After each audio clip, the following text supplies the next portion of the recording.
Hello friends, मैं अजय शर्मा स्वागत करता हूं आपके अपने चैनल स्टडी इज फन में। तो दोस्तों, आज हम बात करेंगे कक्षा 12 की केमिस्ट्री के एक बहुत ही मोस्ट इम्पॉर्टेंट नेमिक रिएक्शन जिसका नाम है कैनिजारो अभिक्रिया, कैनिजारो रिएक्शन। ये 12 की केमिस्ट्री का बहुत ही इम्पॉर्टेंट रिएक्शन है बोर्ड एग्जाम 2021 के लिए, कैनिजारो अभिक्रिया।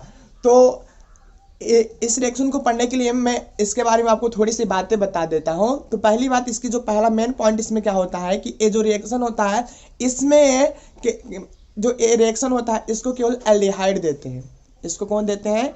एल्डिहाइड देते हैं। अब इसमें भी कंडीशन है कि इस रिएक्शन को केवल वही एल्डिहाइड देते हैं जिनके पास अल्फा हाइड्रोजन नहीं होती है, जिनके पास अल्फा हाइड्रोजन नहीं होती है। तो अल्फा हाइड्रोजन कौन सी वाला है? तो चलिए चलते हैं ब्लैक बोर्ड अपने व्हाइट बोर्ड पे और वहाँ हम देखते हैं कि अल्फा हाइड्रोजन कौन सी वाला होती है। एक छोटा सा रिक्वेस्ट है कि यदि ये वीडियो पसंद आए और अच्छी लगे आपको तो चैनल को सब्सक्राइब और वीडियो को लाइक जरूर करें। तो चलिए चलते अपने व्हाइट बोर्ड पे। अल्फा हाइड्रोजन ना हो। अभी अल्फा हाइड्रोजन कौन बना है? जैसे देखो, एक एग्जाम्पल पढ़ेंगे जैसे CH3 CHO, CH3 CHO, या फिर क्या होगा CH3 COCH3। ये आपका कहा एक एल्डिहाइड है, एल्डिहाइड, और ये का एक कीटोन। अब ऐसे जो कैनिजारो अभिक्रिया है, ऐसे कीटोन होते हैं जिनमें अल्फा हाइड्रोजन ना हो, अल्फा हाइड्रोजन ना हो। अब अल्फा हाइड्रोजन का है, जैसे यहाँ देखो, यहाँ का हो गया ACHO एक क्रियात्मक समूह है और यहाँ CO का है क्रियात्मक समूह। तो CHO, अब जो क्रियात्मक समूह से कार्बन से जो कार्बन जुड़ा होता है उसको हम क्या बोलते हैं? Alpha carbon. उसको क्या बोलते हैं? Alpha carbon. और इससे जो हाइड्रोजन जुड़े रहते हैं उसको बोलते हैं अल्फा हाइड्रोजन। उसको हम क्या बोलते हैं? Alpha hydrogen. तो ये जो कैनिजारो क्रिया है ऐसे यौगिक देते हैं जिनमें कहा हो कि अल्फा हाइड्रोजन ना हो, जिसमें कहा हो अल्फा हाइड्रोजन ना हो। ऐसे इसको भी देखो थोड़ा, यहाँ देखो CO क्या है आपका? यहाँ C डबल हो गया, इधर C है, इधर भी कहा है एक C है। इससे कितने तीन का जुड़े हैं? हाइड्रोजन। इससे का जुड़े हैं 3 हाइड्रोजन। तो यहाँ देखो ये भी आपका अल्फा कार्बन है, ये भी कहा आपका अल्फा कार्बन, या ये अल्फा हाइड्रोजन है, ये भी देखो जो अल्फा कार्बन से जो हाइड्रोजन जुड़े रहते हैं उनको क्या बोलते हैं? Alpha hydrogen. तो ये तीनों कहाँ है आपके? Alpha hydrogen. यहाँ भी देखो आपके तीनों का है अल्फा हाइड्रोजन। मतलब यहाँ के पास कितने हैं? 6 अल्फा हाइड्रोजन। यहाँ आपके पास कितने थे? 3 अल्फा हाइड्रोजन। तो पहली बात, ए रिएक्शन वही केवल देते हैं जिनमें क्या होता है? अल्फा हाइड्रोजन नहीं होता। इससे पहले हमने पढ़ा था एल्डोड संघनन और क्रॉस एल्डोड संघनन, एल्डोड संघनन और क्या होता है? क्रॉस एल्डोड संघनन। तो जो रिएक्शन होते हैं केवल ऐसे देते, ऐसे यौगिक एल्डिहाइड कीटोन देते हैं जिनमें अल्फा हाइड्रोजन हो, जिनमें क्या हो? अल्फा हाइड्रोजन हो। उसका बिल्कुल उल्टा होता है। वहां जब हम जो क्षार ले रहे थे, जो उत्प्रेरक ले रहे थे, वहां तन होते थे, एक तन NaOH होता था या फिर KOH होता था। लेकिन यहाँ बिल्कुल उल्टा रहता है। उसमें ऐसे एल्डिहाइड कीटोन लिए जाते थे जिसमें क्या हो? अल्फा हाइड्रोजन हो, लेकिन इसमें ऐसे एल्डिहाइड कीटोन लिए जाएंगे जिसमें अल्फा हाइड्रोजन ना हो। ये समझे? अल्फा हाइड्रोजन किसे कहते हैं? अब ऐसे यौगिक में देखो, अब ऐसे कौन कौन से यौगिक हैं जिसमें अल्फा हाइड्रोजन ना हो, जिसमें अल्फा हाइड्रोजन ना हो? एक बात, अल्फा हाइड्रोजन होने के लिए उससे पहले अल्फा कार्बन होना चाहिए। क्या होना चाहिए? अल्फा कार्बन होना चाहिए। अब देखो जो आपका पहला जैसे कहा हो गया HCHO हो गया, HCHO एक स्थान में एल्डिहाइड ना, स्थान में एल्डिहाइड। इसमें क्या है कि डबल बॉन्ड है और H है, इससे क्या जुड़ा है? ये आपका क्या हो गया? क्रियात्मक समूह। ये पूरा क्या हो गया? क्रियात्मक समूह। कार्बन यही नहीं, तो इसमें भी आपका अल्फा हाइड्रोजन नहीं है। या फिर एक होता है C6H5CHO, C6H5CHO, ये क्या है? बेंजील्डिहाइड। ये आपका क्या है? बेंजील्डिहाइड। इसकी जब आप संरचना बनाओगे तो संरचना कुछ ऐसी होती है। बेंजीन में आप क्या लगा दो? अब इसको आप तोड़ना चाहो तो यहाँ क्या होगा? डबल बॉन्ड होगा, तो यहाँ डबल बॉन्ड, इसको छोड़ कर यहाँ का हो जाएगा आपका डबल बॉन्ड। अगर ध्यान से देखो तो ये आपका क्या है? CHO, यहाँ पे एक कार्बन है, ऐसे ऐसे, यहाँ पे एक कार्बन, यहाँ एक कार्बन, यहाँ आपका डबल बॉन्ड, यहाँ डबल बॉन्ड, और यहाँ कहाँ है? Double bond. यहाँ भी आपका डबल बॉन्ड है।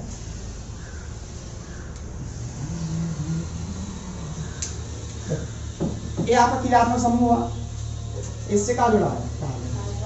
कार में कितने बन रहा? 4, एक इधर से, 2 इधर से, एक इधर से, 4 हाइड्रोजन ये नहीं, तो यहाँ भी आपका कहा अल्फा हाइड्रोजन, यहाँ भी आपका अल्फा हाइड्रोजन है ना, बाकी तो ये जो ये अल्फा नहीं रह जाएंगे, वो तो बीटा हो जाएंगे ना। ये अल्फा हो गया तो आपका ये बीटा हो जाएगा। अल्फा हाइड्रोजन उसे कहते हैं जब वो अल्फा कार्बन से जुड़ा हो, तो जिसमें जो अल्फा कार्बन है उससे कोई हाइड्रोजन जुड़े नहीं है, तो अल्फा हाइड्रोजन ये नहीं है। तो अब तो जो कहने जा रहा क्रिया है, ऐसे एल्डिहाइड और कीटोन लेते हैं जिनमें का हो अल्फा हाइड्रोजन ना हो। तो आपके पास 2 मिले, एक का मिला फॉर्मेल्डिहाइड मिला और एक कौन मिला? Benzene aldehyde. दूसरी चीज, ये जो क्रिया करवाई जाती है इसमें जो पहला इंपॉर्टेंट पॉइंट यही है, ऐसे एल्डिहाइड और कीटोन, ऐसे एल्डिहाइड और कीटोन जिनमें अल्फा हाइड्रोजन ना हो, जिनमें अल्फा हाइड्रोजन। दूसरा जो इसका इंपॉर्टेंट पॉइंट है, एक सांद्र क्षार की उपस्थिति में करवाया जाता है। सांद्र KOH में, सांद्र KOH मतलब जो KOH का जो मात्रा हो वो का हो ज्यादा हो, लगभग 50% कम से कम हो, मिनिमम कितना हो? 50%, जो उत्प्रेरक कम है। तीसरी बात इसमें जो इम्पोर्टेंट ये होता है कि इसमें एक ही अणु का, कोई भी यौगिक है उसके 2 अणु होते हैं, जैसे उसमें करवा लेते संग्रहण में उसके 2 अणु होते थे, तो उसमें क्या होता है कि इसमें से एक अणु का होता है ऑक्सीकरण और एक अणु का होता है अपचयन। मतलब किसी भी यौगिक के 2 अणु रहते हैं, एक अणु का होता है ऑक्सीकरण होता है और एक अणु का होता है अपचयन। एक अणु का ऑक्सीकरण होता है और एक अणु का होता है अपचयन। आपको पता होगा कि यदि एल्डिहाइड है, क्या एल्डिहाइड मतलब CH2, जब इसका आप क्या करवाते हैं? ऑक्सीकरण करवाते हैं, ऑक्सीकरण, तो क्या बनता है? कार्बोक्सिलिक अम्ल बनता है, COO। लेकिन जब का अरे ऑक्सीकरण मतलब क्या होता है? क्या ऑक्सीजन जोड़ना? ऑक्सीजन जोड़ दो। लेकिन जब इसका आप अपचयन करवाएंगे तो अपचयन मतलब क्या होता है? तो क्या बनता है? अल्कोहल बनता है। आपको ये बातें तो बहुत पढ़े होंगे कि मतलब ऑक्सीकरण और अपचयन। जब क्या करवाते हैं आप? किसी भी एल्डिहाइड का ऑक्सीकरण करवाते हैं तो कार्बोक्सिलिक अम्ल बनता है, लेकिन जब उसका अपचयन करवाते हैं तो क्या बनता है? अल्कोहल। ये बात यहाँ ये जो तीसरा पॉइंट है, यही मोस्ट इंपॉर्टेंट पॉइंट है कि इसमें क्या होता है कि एक अणु का होता है ऑक्सीकरण होता है और एक अणु का होता है अपचयन। अगर ऑक्सीकरण होगा तो कार्बोक्सिलिक अम्ल बनेगा और अपचयन होगा तो क्या बनता है? अल्कोहल। तो चलो देखते हैं रिएक्शन। रिएक्शन क्या है?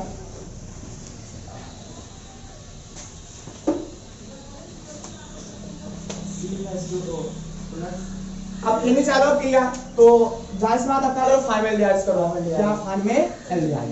तो चलो हम क्या करते हैं, इसके 2 अणु लेते हैं, HCHO और प्लस HCHO। अब एक का क्या होगा? और यहाँ आप क्या करोगे? KOH और दूसरे नंबर में हम क्या लगा देते हैं? यहाँ आप क्या करेंगे? इसको गरम भी करेंगे। तो एक का क्या होगा? एक का ऑक्सीकरण होगा और एक का क्या होगा? अगर इसका ऑक्सीकरण करवाओगे तो क्या करोगे? कार्बोक्सिलिक अम्ल, तो क्या हो जाएगा? C डबल बॉन्ड O और यहाँ एक हाइड्रोजन है। अब ये हाइड्रोजन हटा दो, ऐसे यहाँ पे क्या जोड़ दो? O। लेकिन यहाँ जो आएगा ये डबल बॉन्ड से जुड़ना चाहिए, तो इसमें क्या होगा? O क्या होगा? अगर इसमें आप देखो ध्यान से तो A माइनस में है, ये क्या है? प्लस। माइनस के क्या होता है? प्लस। तो A प्लस वाला किसके साथ चला जाएगा? माइनस के साथ, मतलब यहाँ क्या आ जाएगा? यहाँ के क्या होता है? पॉजिटिव। यहाँ कार्बोक्सिलिक अम्ल नहीं बनता है, एक कार्बोक्सिलिक अम्ल का लवण बनता है, पोटेशियम लवण बनता है। कार्बोक्सिलिक अम्ल का क्या बनता है? पोटेशियम लवण। और यहाँ क्या बनेगा? अल्कोहल बनेगा। तो यहाँ जो हाइड्रोजन है यहाँ चला जाएगा, तो यहाँ पहले 2 हाइड्रोजन ऑलरेडी है, एक और हाइड्रोजन जाएगा तो कितना जाएगा? 3 हाइड्रोजन। कितना हो जाएगा? 3 हाइड्रोजन। तो क्या हो जाएगा? ये CH3 का है, एक है कार्बोक्सिलिक अम्ल का पोटेशियम लवण और एक है अल्कोहल। ये केमोथेरेपी रिएक्शन। अब इसका अगर देखना चाहते हो क्रिया विधि कैसे का होता है, जिसको क्या बोलते हैं? मैकानिज्म क्रिया विधि। तो पहले इसको नोट कर लो जल्दी से, नहीं लैंग्वेज भी लिखाना है, लैंग्वेज भी लिखाना है, लिखो। मैं ये कहने जा रहा हूँ आपके लिए,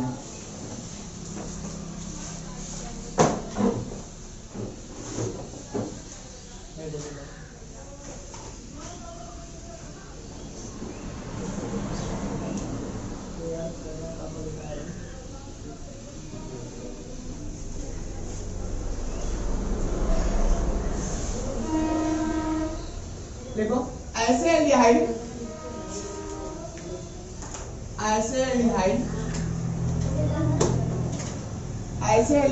जिनमें अल्फा हाइड्रोजन परमाणु नहीं होते हैं,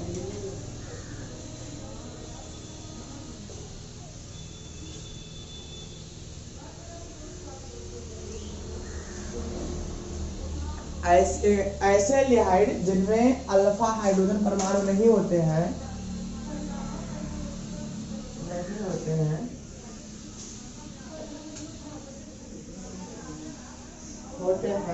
सांद्र क्षार की उपस्थिति में सांद्र क्षार की उपस्थिति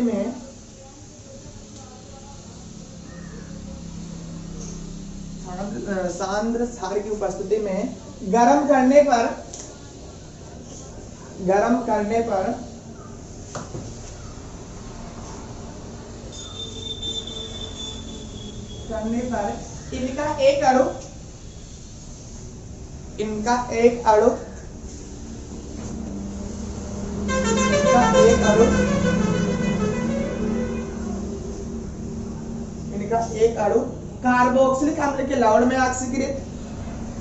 इनका एक अणु कार्बोक्सिलिक अम्ल के लवण में ऑक्सीकृत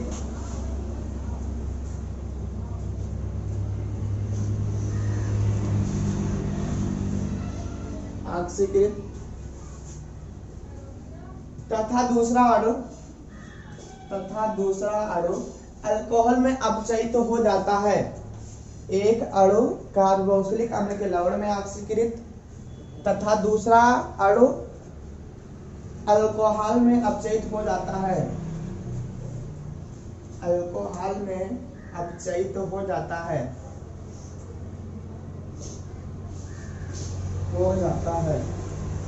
यह अभिक्रिया कैनिज़ारो अभिक्रिया कहलाती है।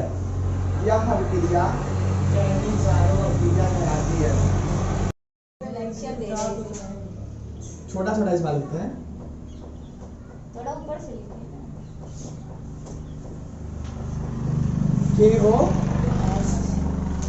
तो क्या होगा कि जो हमें पता है क्या होता है, पॉजिटिव होता है, ये पॉजिटिव का होता है नेगेटिव। तो यहाँ पे देखो ए प्लस होता है, क्या होता है माइनस, तो क्या करेगा ए इसके साथ होना चाहेगा। जब एक बहुत मतलब रिक्वेस्ट करेगा तो आ तो जाएगा, जब ए इसके साथ आएगा तो यहाँ पे जो डबल बॉन्ड है क्या होता है, इसको ब्रेक करना पड़ेगा, तभी ये क्या होता है यहाँ पे आ सकता है। तो क्या हो जाएगा एच सी और एच, इसके साथ यहाँ OH जोड़ दो और यहाँ पे क्या हो जाएगा H। अब ये जब आप इसको ब्रेक करोगे तो जो O है उस पे क्या हो जाएगा सिंगल नेगेटिव, इस पे क्या हो जाएगा सिंगल नेगेटिव। अब जैसे ये बनता है तो यहाँ पे एंट्री होती है हमारे दूसरे एल्डिहाइड परमाणु की, यहाँ पे एंट्री किसकी होती है, दूसरे फॉर्मेल्डिहाइड परमाणु। फिर क्या आता कि जब ए बनाता है तो ए अपने आप को बहुत गिल्टी मतलब बहुत अस्थायी मतलब बहुत बेचैन फील करता है कि अब कहाँ हम ऐसे करेंगे, एकदम से क्या हो जाता है अस्थायी। तो ए अपनी गलती सुधारने के लिए क्या करता है, फिर से डबल बॉन्ड बनाता है। तो ए जब फिर से डबल बॉन्ड बनाएगा तो अब यहाँ 3 लोग हैं, एक यहाँ है, एक यहाँ और एक यहाँ। तो एक तो गायब होना पड़ेगा, शायद एक तो का होना पड़ेगा गायब होने के लिए। अब आप इसको गायब करेंगे, देखिए आप इसको तो गायब नहीं कर सकते हैं क्योंकि आप अगर इसको गायब करेंगे तो आप यहाँ से चले जाएंगे, बैक चले जाएंगे। और एक वजह तो ये कि बैक चले जाएंगे तो कोई रिएक्शन तो पीछे जाती नहीं है। दूसरी बड़ी बात कि यहाँ पे जो आपने KH लिया था ये सांद्र है, मतलब जो OH की मात्रा है बहुत का है ज्यादा है, तो मतलब OH तो हटेगा नहीं, मतलब हटेगा कोई हाइड्रोजन ही हटेगा। तो कोई हाइड्रोजन हटाओ तो यहाँ पे क्या हो जाएगा OH और यहाँ क्या हो जाएगा आपका OS। अब जो एक हाइड्रोजन है वो हाइड्राइड के रूप में कहाँ निकल जाएगा, बाहर निकल जाएगा। अरे सॉरी यहाँ OH नहीं, यहाँ H क्या हो जाएगा। और यहाँ पे क्या होगा, कोई हाइड्राइड बाहर, अब जैसे हाइड्राइड के रूप में क्या निकल जाएगा बाहर, तो वही सेम काम यहाँ, इस पे पॉजिटिव, इस पे पॉजिटिव का। तो ए से रिक्वेस्ट करेगा भैया आ जाओ, भैया मुझको अपने साथ ले लो, तो क्या करेगा, इसको अपने साथ लेगा। जब लेगा तो यहाँ से जो डबल बॉन्ड फिर से क्या होगा, ब्रेक होगा। तो क्या होगा, एक H यहाँ, एक H यहाँ और एक H यहाँ, 3 H। लेकिन जब डबल बॉन्ड ब्रेक होगा तो वहाँ पर ऑक्सीजन हो जाएगा, और जो ऑक्सीजन है यहाँ का जो इलेक्ट्रॉन है इसको क्या करेगा, अपने यहाँ ऊपर खींच लेगा। तो खींच लेगा तो इस पे क्या हो जाएगा, सिंगल नेगेटिव। इसमें क्या हो जाएगा सिंगल नेगेटिव। अब यहाँ पर आपको पता है कि जो OH का तो इस्तेमाल हो चुका था, यहाँ पे आपका कहा है K प्लस, तो जो K प्लस है किसके साथ आ जाता है, उसके बाद क्या होता है कि यहाँ पे जो OH है वो यहाँ चला जाता है और जो K है वो कहाँ चला जाता है, यहाँ चला जाता है। तो क्या हो जाता है, CH3OH हो जाएगा, क्या हो जाएगा ये C और H C, यहाँ से H हो जाएगा, यहाँ कहाँ हो जाएगा, यहाँ O की जगह पे क्या आ जाएगा K और यहाँ डबल वन क्या हो जाएगा O, और यहाँ क्या बचेगा C H, ठीक है, और वहाँ क्या चला जाएगा आपको OH। आप इसको सिंपली क्या लिख सकते हैं CH3 और एक क्या हो जाएगा इसको HCOO, इसको क्या लिखते हैं SCOO के, एक है पोटेशियम कार्बोनेट।